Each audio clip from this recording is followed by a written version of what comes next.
Last class में हम लोगों ने देखा था सेल का इंट्रोडक्शन, जिसमें कि हम लोगों ने पढ़ा था कि सेल बेसिकली हमारा होता क्या है। सेल के बारे में हम लोगों ने क्या क्या देखा था कि ये हमारा क्या होता है, बेसिक फंक्शनल फंडामेंटल और स्ट्रक्चरल यूनिट। और सबसे पहले ये सेल वर्ड किसने दिया था, तो उसके बारे में भी हम लोगों ने देखा था। किसके द्वारा? Robert Hooke. कब? कौन से ईयर में? डेट इज इन 1665 में। कैसे? सेल्फ डिजाइन माइक्रोस्कोप या फिर प्रिमिटिव माइक्रोस्कोप की हेल्प से। तो हम लोगों ने उस माइक्रोस्कोप को क्या कहा था? प्रिमिटिव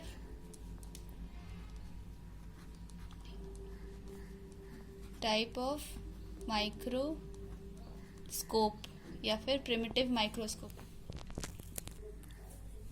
ठीक है, इतना हम लोगों ने लास्ट क्लास में देख लिया था कि सेल को हम लोग क्या क्या कह सकते हैं, बेसिक, फंक्शनल, फंडामेंटल और स्ट्रक्चरल यूनिट। सबसे पहले सेल वर्ड का डिस्कवरी किसने किया? रॉबर्ट हुक ने। कब किया? 1665 में। किसके हेल्प से करा? That is microscope. कैसा microscope? Primitive type of microscope. ठीक है, अब ये हमारा माइक्रोस्कोप में उन्होंने जो डिस्कवरी किया था वो कैसे डिस्कवर किया था, तो उसके लिए उन्होंने क्या लिया था?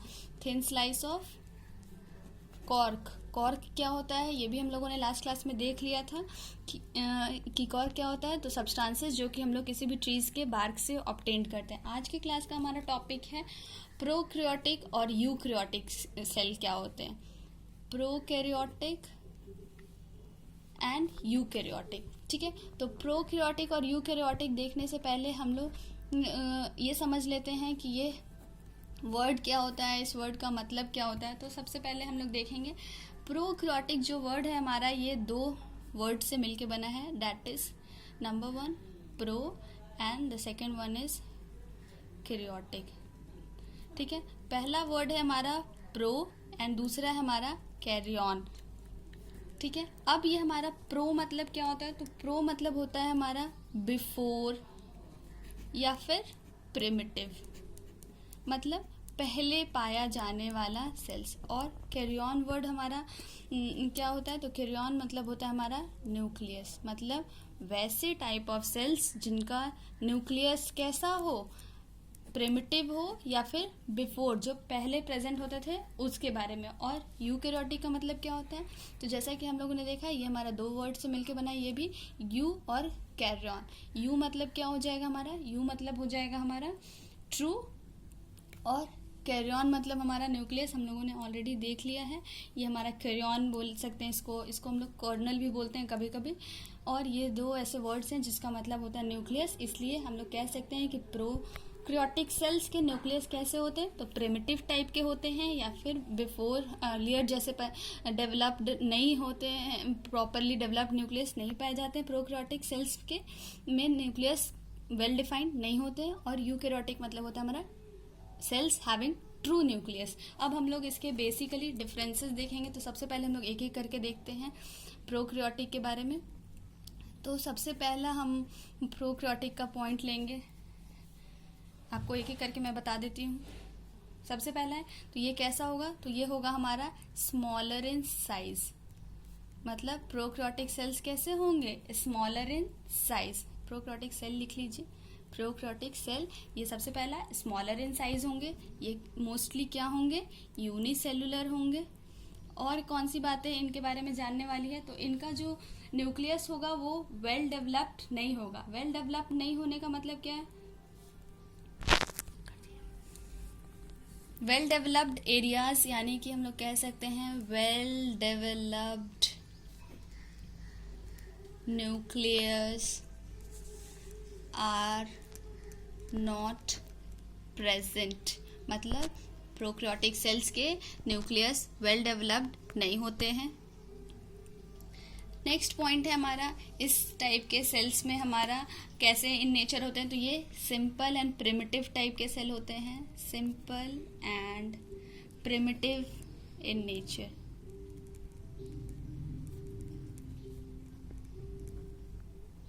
ठीक है, अभी तक हम लोगों ने देखा प्रोकैरियोटिक सेल और यूकैरियोटिक सेल्स। बहुत बार ये टर्म आएगा आपके साइंस में, बायोलॉजी में। प्रो मतलब बिफोर, प्रिमिटिव, एंशिएंट, कुछ भी कह सकते हैं आप।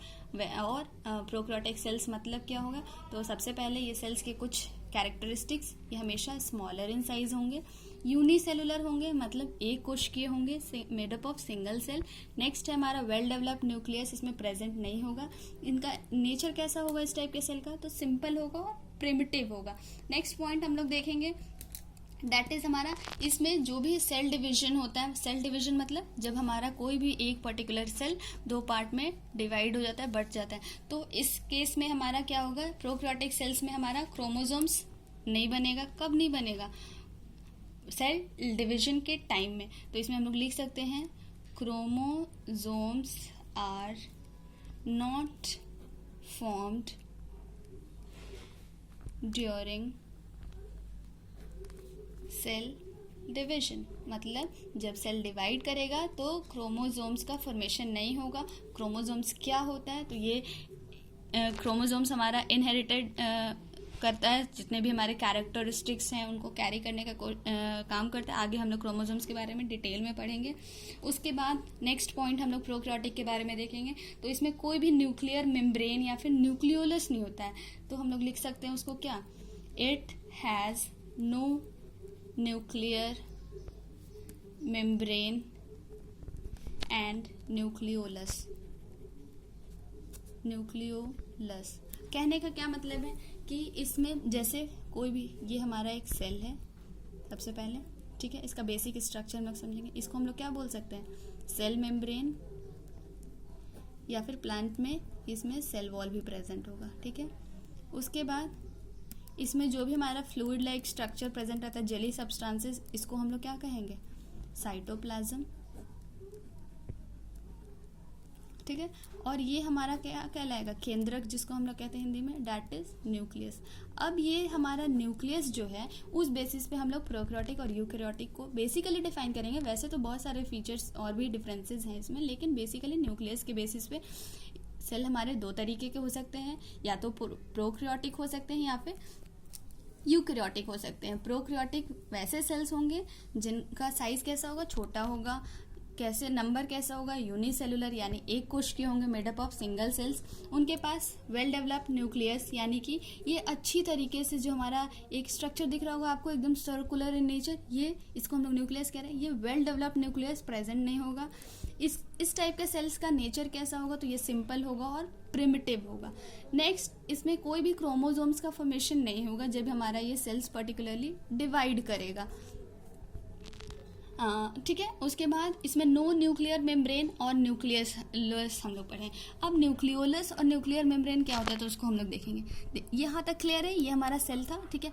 अब ये जो हमारा न्यूक्लियस है, मैंने सिर्फ इस वाले पार्ट को यहाँ पे जूम किया, ठीक है। ये जो हमारा न्यूक्लियस है, ये भी एक ढका हुआ है कवरिंग से। This is also covered with the help of a wall, ठीक है। इस वॉल को ही हम लोग कहेंगे, जिससे यहाँ पे हमारा सेल जो ढका हुआ था, तो इसको हम लोगों ने क्या कहा? Cell membrane. उसी तरीके से जब हमारा ये न्यूक्लियस जो कवर रहेगा, उसकी जो बाउंड्री है या जो उसका वॉल है, वो हमारा कहलाता है क्या? न्यूक्लियर मेम्ब्रेन, ठीक है। और इसके अंदर जो भी हमारे फ्लूइड सब्सटेंसेस प्रेजेंट होंगे, उसी को हम लोग न्यूक्लियोप्लाज्म कहेंगे।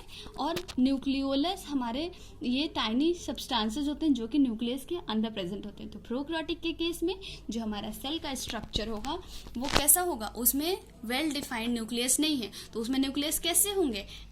ऐसी स्कैटर्ड होंगे। इसमें सेल में कहीं पे भी वो प्रेजेंट रहेंगे स्कैटर्ड फॉर्म में, क्योंकि उसमें क्या होता है? उसमें कोई भी न्यूक्लियर मेम्ब्रेन और न्यूक्लियोलस प्रेजेंट नहीं होता है। उसके बाद नेक्स्ट पॉइंट हम लोग प्रोकैरियोटिक के बारे में पढ़ेंगे। The cell has no membrane bound organelles except ribosomal granules. ये सारे हम लोग बाद में देखेंगे कि क्या क्या बेसिक डिफरेंसेस होते हैं। एक पॉइंट इंपॉर्टेंट लास्ट पॉइंट और नोट कर लीजिए आप लोग प्रोकैरियोटिक के बारे में, कि इसमें कोई भी जो मेम्ब्रेन होते हैं, जितने भी हमारे ये पर्टिकुलर सेल के अंदर बहुत सारे छोटे छोटे स्ट्रक्चर्स और भी प्रेजेंट होते हैं, जिनके बारे में हम लोग आगे डिटेल में पढ़ेंगे। तो इसके जितने भी हमारे स्ट्रक्चर इंटरनली प्रेजेंट होते हैं ना, इन वो वेल कवर्ड नहीं होते, मतलब सेल मेम्ब्रेन से घिरे हुए नहीं होते हैं। तो इसको हम लोग कह सकते हैं कि जो सेल है वो उसमें कोई भी मेम्ब्रेन बाउंड ऑर्गेनल्स नहीं प्रेजेंट होते हैं। तो हम लोग लिख सकते हैं cell has no membrane bound organelles. अब ये ऑर्गेनलीज क्या होता है तो इसके बारे में हम लोग आगे डिटेल में पढ़ेंगे कि ये ऑर्गेनलीज क्या होता है। अभी यहाँ पे हम लोग बेसिक डिफरेंस देख रहे हैं प्रोकैरियोटिक और यूकैरियोटिक के बारे में, ठीक है। अब यहाँ तक हमारा प्रोकैरियोटिक क्लियर हो गया। अब नेक्स्ट है हमारा यूकैरियोटिक। तो जस्ट ये इसका अपोजिट हो जाएगा हमारा यूकैरियोटिक सेल, मीनिंग इसका हम लोगों ने पहले ही देख लिया है। अभी हम लोग देखेंगे क्या इसके कुछ और फीचर्स। सबसे पहला पॉइंट हमारा ये कैसा होगा, लार्जर इन साइज, मतलब इसका साइज कैसा होगा इस सेल का, तो काफ़ी बड़ा होगा। दूसरा, इट मे बी यूनिसेलुलर और मल्टी सेलुलर, तो हम लोग लिख सकते हैं uni as well as multicellular, ठीक है।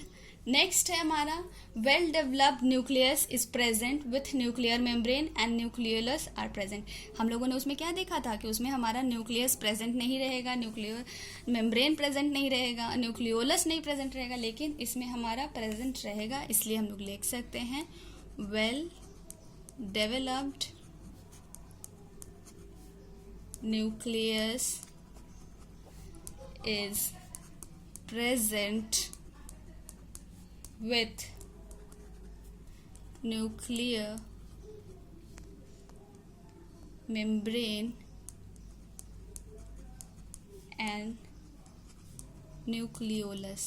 मतलब हम लोग क्या कह सकते हैं, इसमें हमारा न्यूक्लियस तो प्रेजेंट रहेगा ही, लेकिन वेल डेवलप्ड रहेगा, मतलब जिस तरीके से यहाँ पे हमारे स्कैटर्ड फॉर्म में प्रेजेंट थे उसी तरीके से अगर यूकैरियोटिक का सेल देखा जाए तो ये सिंपली इस तरीके से हमारा प्रेजेंट रहेगा। मतलब हम लोग कह सकते हैं कि इसमें न्यूक्लियस कैसे होंगे, वेल डेवलप्ड होंगे, पूरी तरीके से डेवलप्ड होंगे नेचर में, और इसमें न्यूक्लियर मेम्ब्रेन रहेगा, मतलब कि ये एक मेम्ब्रेन बाउंड स्ट्रक्चर से कवर्ड रहेगा, और न्यूक्लियोलस भी इसमें प्रेजेंट रहेगा हमारा। नेक्स्ट हम लोग देखेंगे कि इसमें हमारा सेल डिवीजन के टाइम में किसका, क्रोमोसोम का फॉर्मेशन होगा। तो हम लोग नेक्स्ट पॉइंट लिख सकते हैं during cell division chromosomes are form.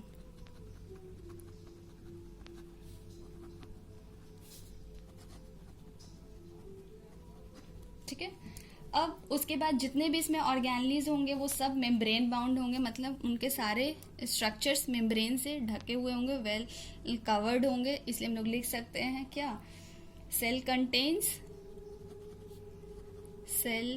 Contains almost all the membrane bound organelles.